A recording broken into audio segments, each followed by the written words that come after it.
ഇവിടത്തെ തച്ചിനും തോണിയും. വാതിൽക്കൽ പുഞ്ചിരിക്കും ഭാര്യ. സന്തോഷത്തോടെ ഓടിവരും കുഞ്ഞുമോൾ.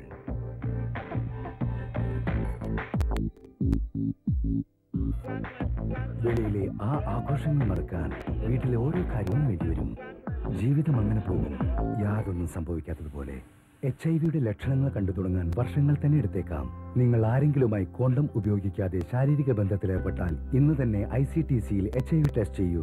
ആവശ്യമാകുന്ന പക്ഷം ഉപദേശങ്ങളും മരുന്നുകളും മുഖേന നിങ്ങൾക്ക് സാധാരണ ജീവിതം നയിക്കാൻ കഴിയും.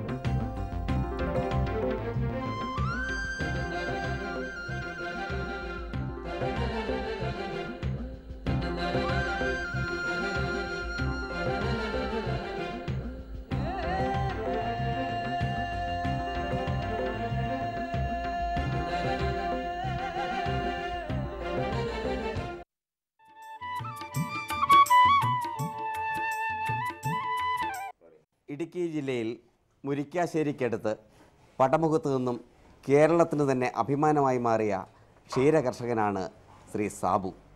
അദ്ദേഹത്തെ നമുക്കൊന്ന് പരിചയപ്പെടാം. സാബു, താങ്കൾ പ്രധാനമായിട്ടും ഈ ക്ഷീരകൃഷിയിലേക്ക് തിരിഞ്ഞിട്ട് എത്ര നാളായി? പ്രധാനമായിട്ടെന്ന് പറഞ്ഞ് ഞാൻ ആരംഭിച്ചിട്ട് 21 വർഷത്തോളമായി. അന്ന് മൂത്ത കൊച്ചുണ്ടായി കഴിഞ്ഞപ്പം പാല് പ്യൂർ നല്ല ശുദ്ധമായ പശുവും പാൽ കൊടുക്കാൻ വേണ്ടി ഒരു 5 കുപ്പി പാലുള്ള പശുവിനെ മേടിച്ചതാണ്. അതിൻ്റെ സന്തതി പരമ്പരകളാണ് ഇങ്ങോട്ട് പോകുന്നത്. അപ്പോൾ സ്വന്തം ആവശ്യത്തിന് വേണ്ടിയാണ് ഇതിലേക്ക് ആദ്യം തിരിയുന്നത്. ഇത് നമുക്കൊരു ബിസിനസ്സായിട്ട് ഇതിനെ മാറ്റിയെടുത്തത് എത്ര ആളായിട്ടുണ്ട്? അത് ഏകദേശം ഒരു 10-15 വർഷത്തിൻ്റെ അടുത്തായിട്ടുണ്ട്. എന്ന് പറഞ്ഞു കഴിഞ്ഞാൽ ഹൈറേഞ്ചിൽ വ്യാപകമായിട്ട് ഒരു കാറ്റും മഴയും വന്ന് 10-15 ദിവസത്തോളം നിന്ന കൊടുങ്കാറ്റിൽ അന്നത്തെ മെയിൻ കൃഷിയായിരുന്ന കുരുമുളക് ഹൈറേഞ്ചിൽ അപ്പാടെ തകർന്നടിഞ്ഞപ്പോൾ മറ്റ് കൃഷികൾ ഒന്നും അന്ന് ഇല്ലെന്നല്ല, വളരെ കുറവായിരുന്നു. ആ കാലഘട്ടത്തിൽ പെട്ടെന്നൊരു നമുക്കൊരു വരുമാനം എന്നുള്ളതിലേക്കാണ് പശുവിൽ നിന്ന് എല്ലാവരും പശുവിലേക്ക് തിരിഞ്ഞത്. അതൊരു ബുദ്ധിപൂർവമായ നീക്കമായിരുന്നു എന്ന് ഇപ്പോൾ തോന്നുന്നുണ്ടോ? കുഴപ്പമില്ല. അത് പെട്ടെന്നൊരു ആദായം കിട്ടണമെങ്കിൽ, അന്ന് നിത്യവരുമാനം കിട്ടണമെങ്കിൽ അന്ന് പശുവുള്ളൂ. പാലെന്ന് പറയുമ്പോൾ അതിനൊരു ഫിക്സഡ് വിലയുണ്ട്, അത് വേരിയേഷൻ ഇല്ല. കുറേശ്ശെ പടിപടിയായിട്ടാണെങ്കിലും വൻ കൂടുതൽ കൂടിയില്ലെങ്കിലും പടിപടി അല്പാൽപ്പമായിട്ട് കൂടി വരുന്നൊരു വരുമാനം എന്ന് പറഞ്ഞാൽ പാല് തന്നെയായിരുന്നു അന്നുള്ളത്. അപ്പോൾ ചെറിയ തോതിൽ തുടങ്ങിയാണ് നമ്മൾ ഇപ്പോൾ ഈ നിലയിലേക്ക് എത്തിയത്. ഇപ്പോൾ എത്ര പശുക്കളുണ്ട്? ഇപ്പോൾ കറക്കുന്നത് 6 4 കിടാക്കളുമുണ്ട്. ഈ കറക്കുന്നതൊക്കെ നമ്മൾ എങ്ങനെ യന്ത്രവൽകൃതമാണോ? അതെയോ? ഇപ്പോൾ യന്ത്രവൽകൃതം ഇപ്പോൾ അല്ല. അതെ, നേരത്തെ എല്ലാം കൈകൊണ്ടായിരുന്നു. അത് കറവ് കൂടി കഴിഞ്ഞപ്പോഴത്തേക്കും നമ്മൾ മെഷീൻ മേടിച്ച് കറവ മെഷീനായല്ല. ഇതിനുള്ള സാങ്കേതിക സഹായങ്ങളൊക്കെ എവിടെ നിന്നാണ് ലഭിക്കുന്നത്? സാങ്കേതിക സഹായം എന്ന് പറഞ്ഞു കഴിഞ്ഞാൽ കൃഷി ക്ഷീരവികസന ഡിപ്പാർട്ട്മെൻറ്റ് പല കാര്യങ്ങളും പറഞ്ഞുതരും.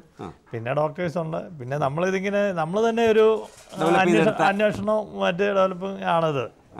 അപ്പോൾ ഞാനും പറഞ്ഞില്ല, 5 കുപ്പിയിൽ നിന്ന് നമ്മളിപ്പം 46 ലിറ്റർ വരെയുള്ള പശു വരെ എത്തിച്ചു.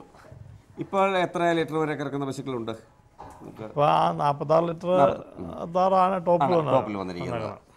അപ്പോൾ ഈ പശുക്കളുടെ ഈ പാല് വിപണനം എങ്ങനെയാണ്? വിപണനം നമ്മൾ പൂർണ്ണ 100% സംഘത്തിൽ തന്നെ മിൽമയുടെ സംഘം എത്തി കൊടുക്കണം. അപ്കോ സംഘങ്ങൾ ന്യായമായ വില ലഭിക്കുന്നുണ്ടോ? ന്യായമായ വിലയെന്ന് പറഞ്ഞാൽ ഈ ഫീൽഡിൽ ന്യായമായ വില അത് കിട്ടുന്നില്ലെന്നാണ് പറയാൻ പറ്റുള്ളൂ. അതെയല്ലേ? അതായത് മറ്റ് തൊഴിൽ വെച്ച് ഇന്ന് നമുക്ക് സാധാരണ ഒരു പണിക്ക് പോയി കഴിഞ്ഞാൽ 350 രൂപ മുതൽ 500 രൂപ വരെയും കിട്ടും. പക്ഷെ അത്രയും പൈസ ഇതിൽ ഒപ്പിക്കണമെങ്കിൽ ഇച്ചിരി ബുദ്ധിമുട്ടാണ്. പക്ഷേ നമ്മൾ അന്നേരം നമുക്ക് മറ്റ് ജൈവ കൃഷികൾ ഡെവലപ്പ് ചെയ്യാനും കൃഷി സ്ഥലത്ത് ചാണാനും മറ്റ് ഉപയോഗിക്കുന്നതിന് വേണ്ടി ഈ ഇതുണ്ടെങ്കിൽ പശു ഉണ്ടെങ്കിൽ കഴിയും. അപ്പോൾ ഇതുമായിട്ട് ഉള്ള അനുബന്ധ കൃഷികൾ എന്തൊക്കെയാണ് ചെയ്യുന്നത്? ഞാൻ പച്ചക്കറി ഉണ്ട്. പച്ചക്കറി കൃഷി ഒരു വർഷം 10 ടണ്ണിലേറെ പച്ചക്കറി ഞാൻ വിപണിയിൽ കൊടുക്കുന്നുണ്ട്. ഒരു 10,000 കിലോളം ഏത്തക്ക തന്നെ എങ്ങനെയാണെങ്കിലും ഓരോ വർഷം ഒരു 4-5 വർഷമായിട്ട് വിപണിയിൽ കൊടുക്കുന്നുണ്ട്. പിന്നെ പാവയ്ക്ക ഉണ്ടായിരുന്നു. കഴിഞ്ഞ 3-4 വർഷം മുമ്പ് 5-8 ഐറ്റം പച്ചക്കറികളുണ്ടായിരുന്നു. ഇപ്പം തൊഴിൽ മേഖലയിൽ ആൾക്കാരെ കിട്ടാനില്ലാത്തതുകൊണ്ടാണ് ഇപ്പം അത് പാവൽ മാത്രമായിട്ട് ഒതുങ്ങിയത്. ആരൊക്കെയാണ് നമുക്ക് ഇതിൽ സഹായിക്കാനുള്ളത് ഇപ്പോൾ നിലവിൽ? ഇത് വീട്ടിൽ പശുവിൻ്റെ കാര്യം നോക്കുന്ന ഭാര്യ, അച്ഛനും അമ്മയും പിള്ളേരും ഉണ്ട് ഉള്ളപ്പോൾ ഇവിടെ.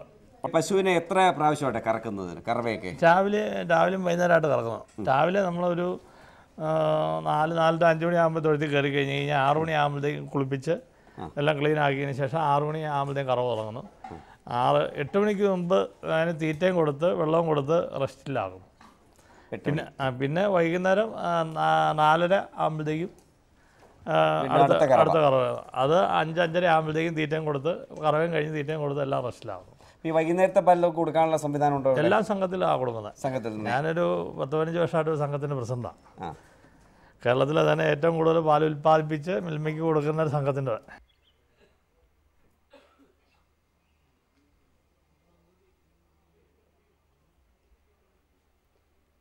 കേരളത്തിലെ തന്നെ ക്ഷീര സഹകരണ സംഘങ്ങളിൽ വളരെ മെച്ചമായ രീതിയിൽ പ്രവർത്തിക്കുന്ന സഹകരണ സംഘമാണ് പടമുഖം ക്ഷീര സഹകരണ സംഘം.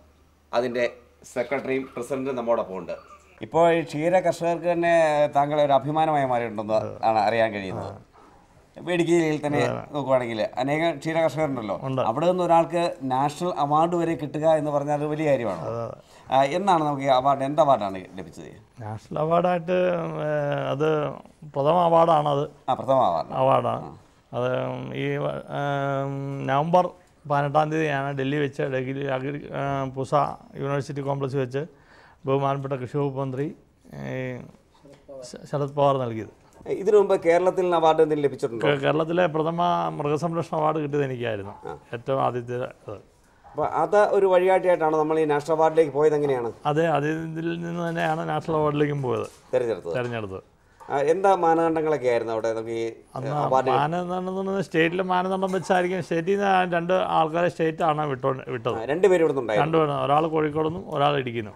എല്ലാ സ്റ്റേറ്റിൽ നിന്നും ഉണ്ടായിരുന്നു? എല്ലാ സ്റ്റേറ്റിൽ നിന്നും 2 പേര് വെച്ചുണ്ടായിരുന്നു. അതിൽ നിന്ന് നമ്മളെ തിരഞ്ഞെടുത്തു? അല്ല, അത് ഒരു സ്റ്റേറ്റിൽ നിന്ന് 2 പേര് വെച്ച് എല്ലാ സ്റ്റേറ്റിനും കൊടുത്തിട്ടുണ്ട്. 2 പേര് വെച്ച്. അതിൽ നിന്ന് നാഷണൽ അവാർഡ് നമുക്ക് സ്റ്റേറ്റിൻ്റെതായ ഇതിൽ നമ്മളാണ് വന്നത്.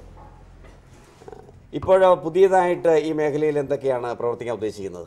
പുതിയതായിട്ട് ഉൽപ്പാദനം കൂടിയ പശുക്കൾ ഉണ്ടെങ്കിലും ഉള്ളൂ, ലാഭകരമായെങ്കിലും ഉള്ളൂ ഈ തൊഴിൽ ആൾക്കാർ നിലനിൽക്കും. അല്ലെങ്കിൽ ഒന്നിനൊന്നിനും ഈ ഫീൽഡ് വിട്ടു പോയിക്കൊണ്ടിരിക്കും. ഇടുക്കി ജില്ലയെ സംബന്ധിച്ചിടത്തോളം ഏറ്റവും ഒരു പ്രശ്നം എന്ന് പറഞ്ഞാൽ 1 ലിറ്റർ പോലും ലോക്കൽ വിൽക്കാനുള്ള സൗകര്യമില്ല. ലോ റേഞ്ചിനെ സംബന്ധിച്ചിടത്തോളം അവർക്ക് ലോ റേഞ്ചിലിപ്പോൾ നമ്മുടെ മിൽമാട് ചെയർമാനും യൂണിയൻ ചെയർമാനും മറ്റു ആൾക്കാരെല്ലാം പറയുന്നത് ലോ റേഞ്ചിൽ പാല് കൂടുന്നുണ്ടെന്നാണ്. വയനാടും ഇടുക്കിയും മുമ്പ് പാലുൽപ്പാദനം പലരും മുന്നിൽ നിന്നത് പുറകോട്ട് പോകുന്നുണ്ടെന്നാണ്. അതിന് അടിസ്ഥാന കാരണം അവർക്കറിയാൻ വരാഞ്ഞിട്ടാണോ അതേ മനഃപൂർവ്വം അവർ ഓർക്കാതിരിക്കുന്നതാണോ എന്താണെന്നറിയില്ല. അതിൻ്റെ യഥാർത്ഥ വസ്തുത എന്ന് പറഞ്ഞാൽ ലോ റേഞ്ചിൽ ഇപ്പോൾ ആൾക്കാർ 30 രൂപ മുതൽ 40 രൂപ വരെ ലോക്കൽ വിൽക്കുന്നുണ്ട്. ഇവിടെ ആ സ്ഥാനത്ത് നമുക്ക് സംഘത്തിൽ നിന്ന് കിട്ടുന്നത് 22 രൂപ 1 ലിറ്ററിന് കിട്ടുന്നത്. എന്തൊക്കെ തീറ്റകളാണ് ഈ പശുക്കൾക്ക് സാധാരണ കൊടുക്കുന്നത്? പുല്ലുണ്ട്, പിന്നെ വൈക്കോല് ആണ് മെയിനായിട്ട്. കാലിത്തീറ്റ കേരള ഫീഡാണ് ഉപയോഗിക്കുന്നത്. ഈ ഇതിന് പുല്ല് നമ്മൾ തന്നെ കൃഷി ചെയ്തുണ്ടാക്കുന്നു. ഏത് വെറൈറ്റിയാണ് നമ്മൾ? അത് മെയിനായിട്ട് ശിവോത്രിയാണ് ഉപയോഗിക്കുന്നത്. പിന്നെ കിളികളുണ്ട്, സാധാ നേപ്പിയറുണ്ട്, പിന്നെ കോൺഗ്രസ് സിഗ്നലുണ്ട്. അങ്ങനെ പല 4-5 ഐറ്റം പുല്ലുണ്ട്. ഈ കന്നുകുട്ടികളെ ഉൽപ്പാദിപ്പിക്കുന്നതിൽ അതിൻ്റെ ബ്രീഡിംഗ് പോലുള്ള ആ പീരീഡുകളിൽ എങ്ങനെയാണ് അതിൻ്റെ സെലക്ഷൻ നടത്തുന്നത്? ബ്രീഡിംഗ് എന്ന് പറഞ്ഞു കഴിഞ്ഞാൽ നമ്മൾ ഇൻസെമിനേഷൻ അല്ല, നമ്മൾ ഒരു 10-15 വർഷം മുമ്പ് സംഘത്തിൽ ഭരണസമിതിയിൽ വന്നപ്പോൾ മുതൽ ഇതിൻ്റെ ബ്രീഡിംഗ് പോളിസിയിൽ നമ്മൾ പ്രത്യേകം ശ്രദ്ധിക്കുന്നുണ്ട് ഈ പ്രദേശത്തിൻ്റെ. അതാണ് ഈ പ്രദേശത്തിന് ഇത്ര പാല് ഡെവലപ്പ് ചെയ്യാൻ കാരണം. ഞാൻ കയറുമ്പോഴത്തേക്ക് ഏതാണ്ട് 420 ലിറ്റർ പാലായിരുന്നു. ഞാനും സെക്രട്ടറിയും മറ്റ് ജീവനക്കാരും കൂട്ടായി ഒന്നിച്ച് അന്ന് മലനാടിന് ഇവിടുന്ന് കർണാടകയിലുള്ള NDDBയുടെ ഹസർഗഡ് പോലീസ് സ്റ്റേഷനിൽ നിന്ന് മലനാട് സെമൻ കൊണ്ടുവരുമായിരുന്നു. ഞങ്ങൾ വളരെ രഹസ്യമായിട്ട് ആ സെമൻ ഉപയോഗിച്ച് ഇവിടെ ഇൻസെമിനേഷൻ നടത്തി. അപ്പോൾ അല്പം മെച്ചമുണ്ടെന്ന് ആദ്യം ഒരു ഡോസ് സെമന് ഈ മലനാടുകാർ ഞങ്ങൾക്ക് പടം സംഘം വളരെ രഹസ്യമായിട്ട് വേറെ ആരും അറിയാതെ ചെന്ന് ചെയ്തുകൊണ്ടിരുന്ന സംഭവം 7 രൂപയ്ക്ക് വന്നുകൊണ്ടിരുന്നു. അത് പടിപടിയായിട്ട് ഒരു 3-4 വർഷം കൊണ്ട് അവർ 25 രൂപയാക്കി. 25 രൂപയാക്കിയപ്പോൾ നമ്മളിത് എവിടെ നിന്ന് അവർ സെമൻ കൊണ്ടുവരുന്നതെന്നും അതിൻ്റെ സോഴ്സും കാര്യങ്ങളൊക്കെ കണ്ടുപിടിച്ച് കഴിഞ്ഞപ്പോഴത്തേക്ക് ഇവരെ കഴിഞ്ഞ് ഒന്നോടെ മെച്ചമായിട്ട് നമ്മൾ പോയി എടുത്തു കഴിഞ്ഞ് കഴിഞ്ഞാൽ ലഭിക്കും എന്നുള്ളൊരു തോന്നൽ വന്ന് ഞങ്ങൾ കാസർഗോഡ് അന്വേഷിച്ചപ്പോൾ അവിടെ ചെന്ന് കഴിഞ്ഞാൽ സെമൻ കിട്ടുമെന്നുള്ളത് മനസ്സിലായി. ബുള്ള് സെലക്ട് ചെയ്ത് എടുക്കാമെന്നുള്ളത് മനസ്സിലായി. അപ്പം വാത്തിക്കുടി പഞ്ചായത്തിൽ ഒരു 5ഓളം സംഘങ്ങളെ സംഘടിപ്പിച്ച് ഞങ്ങൾ നേരെ ബാംഗ്ലൂർക്ക് പോയി. അവിടെ ചെന്ന് ഈൽഡ് കൂടിയ ക്വാളിറ്റിയുള്ള ബുള്ളിൻ്റെ സെമൻ കൊണ്ടുവന്നു. അതുകൊണ്ടുപോയി കുത്തിവെച്ചപ്പോൾ ഒരു 3-4 വർഷം കഴിഞ്ഞപ്പോൾ ഭയങ്കരമായ മാറ്റം കണ്ടു. അവിടെ നിന്നാണ് നമ്മൾ അത് കഴിഞ്ഞിട്ട് ഇപ്പോൾ ഇന്ത്യാജം വന്നു. ഇന്ത്യാജൻ വഴി ഇപ്പം ABS ഇന്ന് ഓരോ കമ്പനികളും നമുക്ക് കേരള ബോർഡും ഇപ്പം നല്ല സെമൻ ഇറക്കുമതി ചെയ്യുന്നുണ്ട്. അത് നമ്മളെ അവർ തള്ളി പറയുന്നില്ല. പണ്ട് അവർക്കൊരു പ്രശ്നമുണ്ടായിരുന്നത് അവർ കൊണ്ടുപോയി തരുന്ന സെമൻ കർഷകർ വേണമെങ്കിൽ ഉപയോഗിച്ചോളുക, അവരെ ചോദ്യം ചെയ്യാൻ പാടില്ലെന്നുള്ളൊരു ട്യൂണിലൊക്കെ ഉണ്ടായിരുന്നു. കർഷകർക്ക് ബോധമില്ലായിരുന്നു. അതെ, അപ്പോൾ അവർ അന്ന് ചെയ്യുന്ന കാര്യങ്ങൾ ആൾക്കാർ എന്തെങ്കിലും പശുവിന് ചെന പിടിച്ചാൽ മതി എന്നുള്ളായിരുന്നു. നമ്മളെപ്പോലെയുള്ള ആൾക്കാർ ചിന്തിച്ചു കഴിഞ്ഞപ്പോഴത്തേക്കും അത് പോരാ, ഈൽഡ് കൂടിയ പശു വേണമെന്നുള്ളത് നമുക്ക് ചിന്ത തോന്നും. അതാണ് നമ്മൾ ബാംഗ്ലൂർ പോയി വന്നു കഴിഞ്ഞപ്പോഴത്തേക്കും കേരള ബോർഡ് ഞങ്ങൾ നൈട്രജൻ കട്ട് ചെയ്തു സംഘത്തിലെ. അന്ന് ഗൗരിയമ്മ മിനിസ്റ്ററായിരിക്കുന്ന സമയത്താണ്. Gouriamma PT Thomas, Roshy Augustine MLA ഒക്കെ ഇടപെട്ട് ഗൗരിയമ്മയെ പോയി കണ്ട് നമ്മൾ ആവശ്യപ്പെടുന്ന ഡിമാൻഡ് ചെയ്തുള്ളായിരുന്നു. നമ്മൾ ആവശ്യപ്പെടുന്ന അത്തരം ബുള്ളിൻ്റെ കപ്പാസിറ്റി ഉള്ള ബുള്ളിൻ്റെ സെമൻ നമുക്ക് തരിക, വില എന്തും ആയിക്കോട്ടെ, വില അവർക്ക് മുതലാകുന്ന വില, ക്വാളിറ്റിയുള്ള സെമനുകൾ. അങ്ങനെ ഒരു ഇതിൽ നമുക്ക് ക്വാളിറ്റി ഉള്ള സ്ഥലം കേരള ബോർഡിൻ്റെ മൂവാറ്റുപുഴ ബുൾ സ്റ്റേഷനിൽ നിന്ന് ബുള്ള് സെലക്ട് ചെയ്ത് പടവ സംഘം എടുക്കാൻ തുടങ്ങി. ബാക്കിയുള്ളവർ പയ്യെ അതിൽ നിന്ന് വന്ന് പയ്യെ പുറകോട്ട് മാറി. അത് ആ രീതി ഞങ്ങൾ കുറേ കാലങ്ങൾ മുന്നോട്ട് പോയി. അപ്പോൾ അതിൻ്റേതായ മെച്ചങ്ങൾ പടം ഏരിയയിൽ പശുക്കളുണ്ടായി. പിന്നെ കേരളത്തിലെ തന്നെ നല്ല പശുക്കളുള്ള ഒരു ഏരിയയാണ് പടമുഖം. സംഘത്തിൽ തന്നെ 3000 ലിറ്ററിന് മുകളിൽ ഞങ്ങൾ ഒരു സംഘത്തിൽ ഒരു വാർഡ് 1.5 വാർഡേ ഉള്ളൂ. അത്ര സ്ഥലത്ത് നിന്ന് 3000 ലിറ്റർ മുകളിൽ പാലുണ്ടായിരുന്നു. ഈ വിലയുടെ പ്രശ്നം വന്നു കഴിഞ്ഞപ്പോഴാണ് അതിപ്പോൾ ഒരു 2500 താന്നു. ആ രീതി കയറി വന്നു കഴിഞ്ഞായിരുന്നു വിലയും കൂടെ ഒരു കർഷകന് ന്യായമായ വിലയും കൂടെ കിട്ടിയായിരുന്നെങ്കിൽ ഇന്നിപ്പോൾ 5000 ലിറ്റർ മുകളിൽ പടവ സംഘം എത്തിയേനെ. കേരളത്തിലെ തന്നെ ഏറ്റവും കുറഞ്ഞ സ്ഥലത്തു നിന്ന് ഏറ്റവും കൂടുതൽ പാൽ ഉൽപ്പാദിപ്പിക്കപ്പെടുന്ന സ്ഥലം പടമുഖമാണ്. ഇതിൻ്റെ ഈ കാലികളുടെ ഈ പ്രഗ്നൻസി പീരീഡിലും അതുപോലെ ഡെലിവറി ടൈമൊക്കെ ഉണ്ടല്ലോ, അതല്ലാതെ പ്രത്യേക പരിചരണം കൊടുക്കാറുണ്ടോ എന്തെങ്കിലുമൊക്കെ? പ്രത്യേക പരിചരണം എന്ന് പറഞ്ഞു കഴിഞ്ഞാൽ നമ്മൾ അതിന് ഒരിക്കലും തീറ്റയ്ക്ക് ഒരു കുറവോ അല്ലെങ്കിൽ പശു ഒട്ടും ക്ഷീണിക്കാനൊരു ഇത് കൊടുക്കുകയില്ല. കറവ് നിന്ന് കഴിഞ്ഞ് കഴിഞ്ഞാൽ അതിൻ്റെ ആ ക്രമാനുസരിച്ചുള്ള തീറ്റയിൽ ഒട്ടും പുറകോട്ട് പോയില്ല. മരുന്നുകൾ കാൽസ്യം അതുപോലെയുള്ള കാൽസ്യം ആ സമയത്തൊന്നും കാൽസ്യം കൊടുക്കണ്ട. ന്യായമായിട്ടുള്ള ഫീഡും പച്ചപ്പുല്ലും കൊടുത്തു കഴിഞ്ഞാൽ എമ്മടി മതി. പിന്നെ ഡോക്ടർമാരുടെ സേവനങ്ങൾ? ഡോക്ടർമാരുടെ സേവനം 2 ഡോക്ടർ മൃഗാശുപത്രി ഉണ്ട് വാത്തിക്കുടി പഞ്ചായത്തിൽ. അപ്പോൾ 2 ഡോക്ടർ വിളിച്ചു കഴിഞ്ഞാൽ അല്ലെങ്കിൽ പുറത്തുനിന്നുള്ള പല ഡോക്ടർമാർ ഇപ്പോൾ നമുക്ക് പരിചയമുള്ളതുകൊണ്ട് എവിടെ നിന്നാണെങ്കിലും ഡോക്ടർ വരാനുള്ള സൗകര്യമുണ്ട്. പണ്ട് പടം സംഘത്തിൽ മിൽമയുടെ കീഴിലുള്ള ഡോക്ടർ ഉണ്ടായിരുന്നു. അപ്പോൾ അത് കുറവാണ്. എപ്പോഴും ലഭിക്കുന്നുണ്ട്. മറ്റെന്തൊക്കെ പ്രത്യേക കെയറാണ് നമുക്ക് ഈ പാല് കൂടുതൽ കിട്ടുന്ന പശുക്കൾക്ക് നൽകേണ്ടത്? പാല് കൂടുതൽ എന്ന് പറഞ്ഞു കഴിഞ്ഞാൽ പണ്ട് എനിക്ക് 5 കുപ്പി പാലുള്ളപ്പം ഈ 25 ലിറ്റർ പാലായിരുന്നു ഞങ്ങൾ അന്ന് മനസ്സിൽ ഒരു ടാർഗറ്റ് ഇട്ട്. ഇന്നതല്ല, ഇന്നൊരു 40-50 ലിറ്റർ പശുവാണ് നമ്മൾ കാണാൻ മനസ്സിലായിട്ട് ടാർജറ്റ്. അപ്പോൾ ആ 25 ഈ പടം ഏരിയയിൽ ഏതാണ്ട് ഒരു ദിവസം 25 ലിറ്റർ പാലെന്ന് പറഞ്ഞാൽ ഒരു 50% പശുക്കൾക്കും ഉണ്ട്. ഇവിടുന്ന് തന്നെ ഇഷ്ടം പോലെ കിടാക്കളെ മേടിക്കാനായിട്ട് ആൾക്കാർ താല്പര്യപ്പെടുന്നു. ആൾക്കാർ കൊടുക്കാൻ ബുദ്ധിമുട്ടാണെന്ന് മാത്രം. അങ്ങനെ പശുക്കളെല്ലാം കൂടുതലും കയറിപ്പോകുന്നുണ്ട്. അപ്പോൾ നമ്മുടെ ഈ പ്രവർത്തനം അടുത്തുള്ള ക്ഷീരകർഷകർക്ക് വലിയ പ്രചോദനമായിട്ട് കൂടി ഉണ്ട്. തീർച്ചയായിട്ടും അവരൊക്കെ നമ്മൾ ഇവിടെ വന്ന കാര്യങ്ങൾ ചോദിച്ച് മനസ്സിലാക്കി ചെയ്യാം. നമുക്കറിയാവുന്ന കാര്യങ്ങൾ ആർക്കും പറഞ്ഞു കൊടുക്കുന്നതിന് നമുക്ക് ആരും ഇതുകൊണ്ടുമില്ല. ഈ വാത്തുക്കുടി പഞ്ചായത്തിൻ്റെയും അതുപോലെ മുരിക്കാശ്ശേരിയുടെയും പടമുഖത്തിൻ്റെയും എല്ലാം ഒരു ക്ഷീരകർഷകനായിട്ട് തന്നെ അവർക്ക് പ്രചോദനമേകുന്ന ഒരു കർഷകനായിട്ടാണ് ഇവിടെ അറിയപ്പെടുന്നതും അദ്ദേഹം നിലകൊള്ളുന്നതും. അദ്ദേഹത്തിൻ്റെ ഈ പ്രവർത്തിക്ക് നമുക്കും അഭിമാനം കൊള്ളാം. കാരണം നമ്മുടെ ഈ ജില്ലയിൽ, ഇടുക്കി ജില്ലയിൽ, അതുപോലെ തന്നെ കേരളത്തിൽ നിന്നും ഒരു നാഷണൽ അവാർഡ് നേടിയെടുത്ത ആദ്യത്തെ കർഷകൻ കൂടിയാണ് ശ്രീ സാബു. അദ്ദേഹത്തിന് നമ്മുടെ എല്ലാവിധ ആശംസകളും ഈ അവസരത്തിൽ ഞാൻ നേരുന്നു.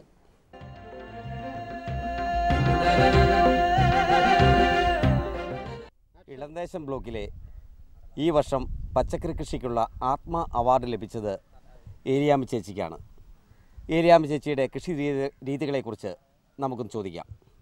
ചേച്ചി എന്തൊക്കെ കൃഷികളാണ് ഈ വർഷം ചെയ്തിരുന്നത്? പാവല, പടവലം, വഴുതന, ചീനി, പയർ, കോളിഫ്ലവർ, ബ്രൊക്കോളി, ക്യാരറ്റ്, കാബേജ്. പാവല നല്ല എല്ലാ കൃഷികളും നല്ല വിളവായിട്ട് ഈ പ്രാവശ്യം കിട്ടി. അതുകൊണ്ടാണ് അവാർഡ് കിട്ടിയത്. അതുകൊണ്ടാണ് കിട്ടിയത്. അപ്പം കൃഷിഭവനിൽ നിന്ന് അവർ വന്ന് അതിനുള്ള നല്ല പ്രോത്സാഹനങ്ങളൊക്കെ തന്നു.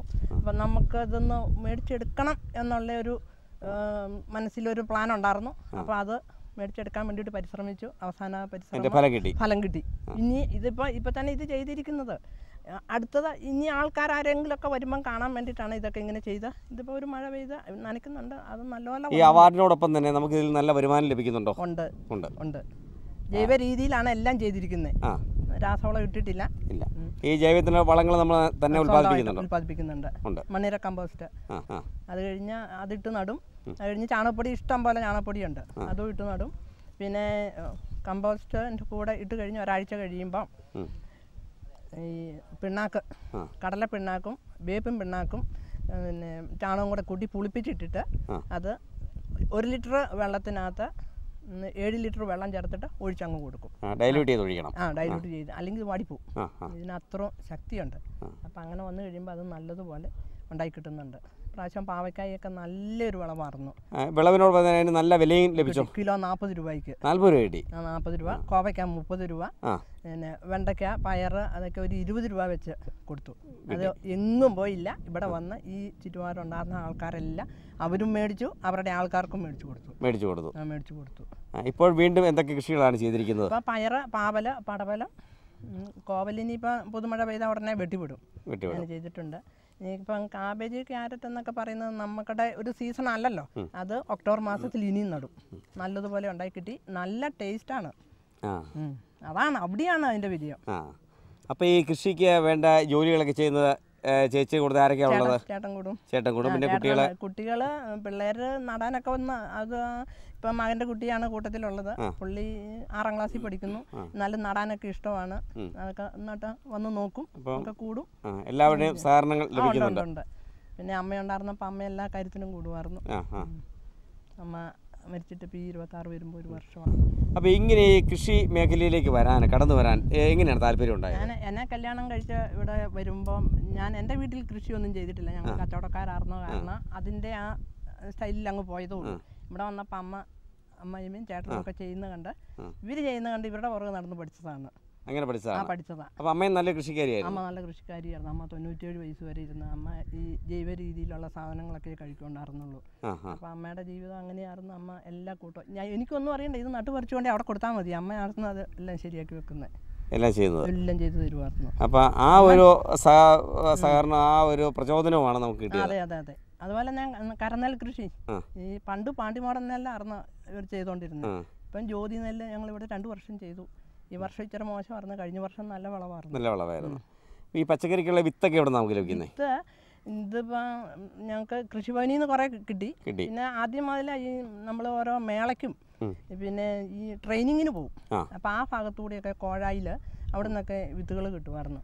ആ വിത്തിൽ നിന്ന് നമ്മൾ നല്ലപോലെ എടുത്ത് അവർ തരുന്ന വിത്ത് നട്ടുണ്ടായി കഴിയുമ്പോൾ അതിൻ്റെ നടുക്കത്തെ അരികളെടുത്ത് നട്ട് അപ്പം വലിയ വിത്തുകൾ വിത്തൊക്കെ എടുക്കേണ്ട രീതിക്കുള്ള ട്രെയിനിങ് ഒക്കെ നമുക്ക് ലഭിക്കുന്നുണ്ട്. പിന്നെ നമ്മൾ ട്രെയിനിങ് എന്ന് പറഞ്ഞാൽ നമ്മൾ തന്നെ ചെയ്തെടുക്കുന്ന ഒരു ചെയ്തു വരുമ്പോൾ ഒരു നമ്മുടെ പരിചയമാണ്. ഇപ്പോൾ ഒരു 15-20 വർഷമായിട്ട് ഇതിങ്ങനെ തുടർന്ന് കൊണ്ടുപോകുകയാണ്. അപ്പം ഞങ്ങൾ അതിനകത്ത് നല്ലപോലെ ചെയ്തെടുക്കും. ഇപ്പോൾ ഒരു പച്ചക്കറിയും കാശ് കൊടുത്ത് മേടിക്കാതെ ചെയ്യുക എന്നുള്ളതാണ്. അതുപോലെ തന്നെ നമുക്ക് കുടുംബത്തിന് വേണ്ടി നല്ല വരുമാനം ഇതിൽ ലഭിക്കുന്നുണ്ട്. ഇപ്പോൾ ഈ കാർഷിക മേഖലയിലേക്ക് തിരിഞ്ഞ് ഇപ്പോൾ ഒരു അഭിമാനമായിട്ട് തോന്നുന്നുണ്ട്. ഉണ്ട്, അതെന്നും ഉണ്ട്. മണ്ണിനോട് പണിയുന്ന ഒരു അഭിമാനം തന്നെയാണ്. മറ്റുള്ള കാര്യത്തിന് ആരും എന്തിനു വിളിച്ചാലും പോവുകയും ചെയ്യും. അത് അങ്ങനെയും ചെയ്യും. അത് ഇഷ്ടമുള്ളൊരു പരിപാടിയാണ്. നമ്മൾ മറ്റൊരു സദസ്സിൽ പോവുക, ഇനിയിപ്പോൾ പച്ചക്കറി കൃഷിയെപ്പറ്റി ഒരു ക്ലാസ് എടുക്കാൻ പറഞ്ഞാൽ ക്ലാസ് എടുത്ത് കൊടുക്കും. അപ്പം മറ്റുള്ളവർ നമ്മുടെ അറിവ് മറ്റുള്ളവർക്ക് നമ്മൾ പകർന്നു കൊടുക്കാൻ തയ്യാറാണ്. തയ്യാറാണ്. അങ്ങനെ ക്ലാസ് എടുക്കാൻ പോകാറുണ്ടോ? ഉണ്ട്. അപ്പോൾ സോഷ്യൽ വെൽഫെയർ സൊസൈറ്റി പാലായുടെ മൂലമറ്റം സോണലിൻ്റെ മീറ്റിങ്ങിൽ എന്നെ വിളിച്ചിട്ടുണ്ട്. അങ്ങനെ പോയി ക്ലാസ് എടുത്തിട്ടുണ്ട്. പിന്നെ ഈ കുടുംബശ്രീയുടെ ഓരോ വാർഡിൽ കൂടെ ക്ലാസ് എടുക്കാറുണ്ട്. അങ്ങനെ ക്ലാസ് എടുക്കാറുണ്ട്.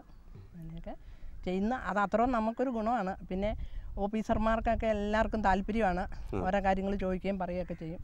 പിന്നെ നമ്മൾ ഈ പഴങ്ങളൊക്കെ ഉണ്ടാകുമ്പോൾ അതുകൊണ്ട് ജാമ്, ജെല്ലി ഇങ്ങനെ ഉൽപ്പന്നങ്ങൾ ഉണ്ടാക്കി കൊടുക്കുന്നുണ്ട്.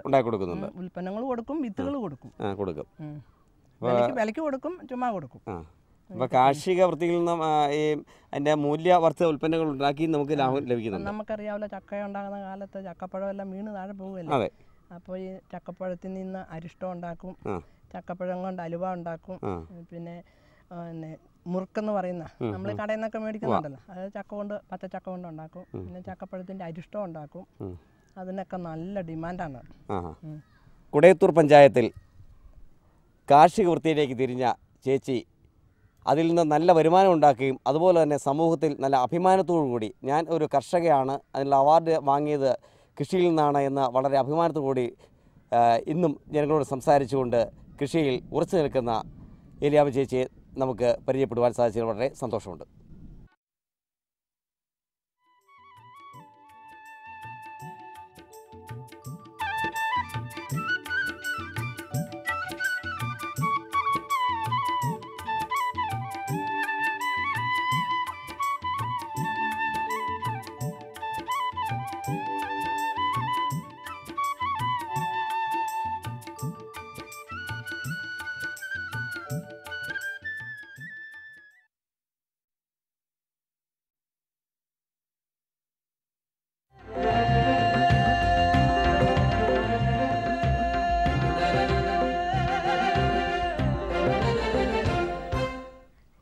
നമസ്കാരം.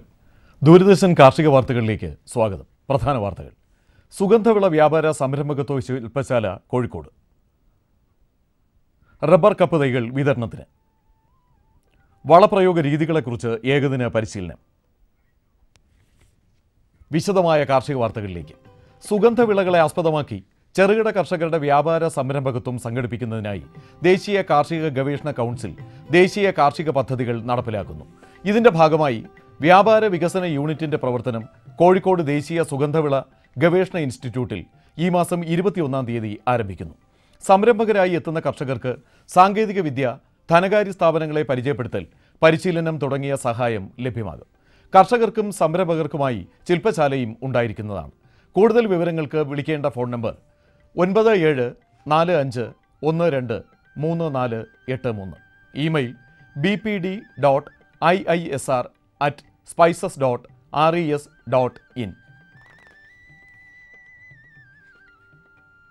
റബ്ബർ ബോർഡിന്റെ കരിക്കാട്ടൂരുള്ള കേന്ദ്ര നഴ്സറിയിൽ നിന്ന് റബ്ബർ കയ്പ് തൈകൾ വിതരണത്തിന് തയ്യാറായിട്ടുണ്ട്.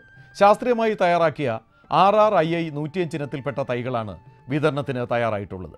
തൈകൾ ആവശ്യമുള്ള കർഷകർ റബ്ബർ ബോർഡിന്റെ കോട്ടയം, ചങ്ങനാശ്ശേരി, തൊടുപുഴ, കോതമംഗലം, മൂവാറ്റുപുഴ, എറണാകുളം എന്നീ റീജിയണൽ ഓഫീസുകളുമായോ കരിക്കാട്ടൂർ കേന്ദ്ര നഴ്സറിയുമായോ റബ്ബർ ബോർഡിന്റെ കോട്ടയത്തുള്ള ഓഫീസിലോ അപേക്ഷ നൽകേണ്ടതാണ്. അപേക്ഷാ ഫോറം റബ്ബർ ബോർഡിന്റെ റീജിയണൽ ഓഫീസുകളിൽ ലഭ്യമാണ്. നടീൽ വസ്തുക്കളുടെ ലഭ്യതയനുസരിച്ച് മുൻഗണനാ ക്രമത്തിലായിരിക്കും റബ്ബർ തൈകളുടെ വിതരണം. കൂടുതൽ വിവരങ്ങൾക്ക് സന്ദർശിക്കേണ്ട വെബ്സൈറ്റ് www.rubberboard.org.in. വാണിജ്യാടിസ്ഥാനത്തിൽ കൃഷി ചെയ്യാൻ പറ്റിയ സപ്പോട്ടയാണ് ക്രിക്കറ്റ് ബോൾ എന്ന ഇനം. കീടരോഗബാധയൊന്നും അധികമേൽക്കാത്ത ചെടിയാണ് സപ്പോട്ട. എങ്കിലും ഒട്ടുതൈകൾ നടുമ്പോൾ അഡോസ്, പെറില്ലം, വാം തുടങ്ങിയ ജീവാണുവളങ്ങൾ ചേർക്കുന്നത് നല്ലതാണ്. നട്ട് ആദ്യത്തെ 4 മുതൽ 5 വർഷക്കാലം തൈകൾക്കിടയിൽ പച്ചക്കറി ഇടവിളയായി കൃഷി ചെയ്യാം. സപ്പോട്ട ചെടി നട്ട് 4-ാം വർഷം കായ് ലഭിച്ചു തുടങ്ങും. വിളവിൽ സ്ഥിരത എത്തിയാൽ ഒരു മരത്തിൽ നിന്നും 500-ലധികം കായ്കൾ വിളവ് ലഭിക്കും. കൃഷിയിൽ ചെലവ് കുറവായതിനാൽ സപ്പോട്ട കൃഷി ആദായകരമാണ്. റബ്ബർ തോട്ടത്തിലെ വളപ്രയോഗത്തിൻ്റെ ആവശ്യകത, പൊതുവായി ഉപയോഗിക്കുന്ന വളങ്ങൾ, റബ്ബർ മരത്തിൻ്റെ ഇലകളും കൃഷിഭൂമിയും പരിശോധിച്ചുള്ള വളപ്രയോഗം തുടങ്ങി വിവിധ തരത്തിലുള്ള വളപ്രയോഗ രീതികളെക്കുറിച്ച് റബ്ബർ ബോർഡ് കർഷകർക്ക് പരിശീലനം നൽകുന്നു.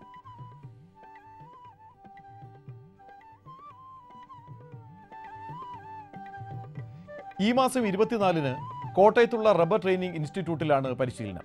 പരിശീലന ഫീസ് 400 രൂപയാണ്.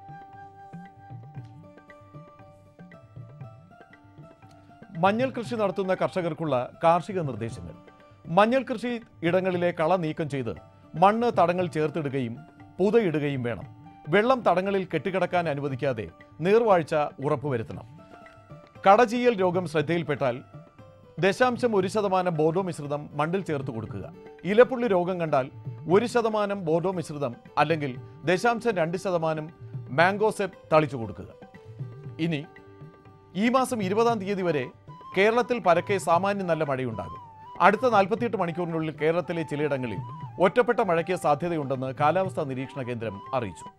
ഇനി കമ്പോള നിലവാരം.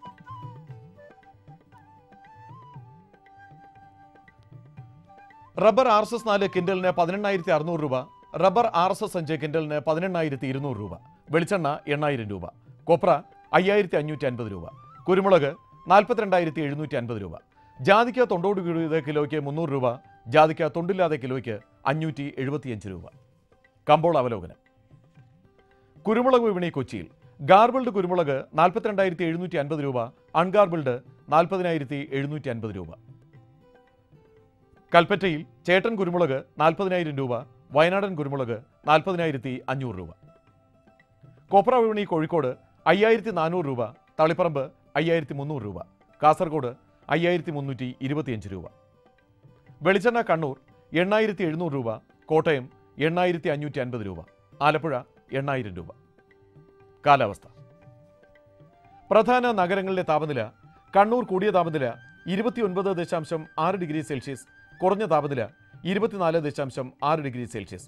കോഴിക്കോട് 28.2, 24.1. കൊച്ചി 29.6, 22.8.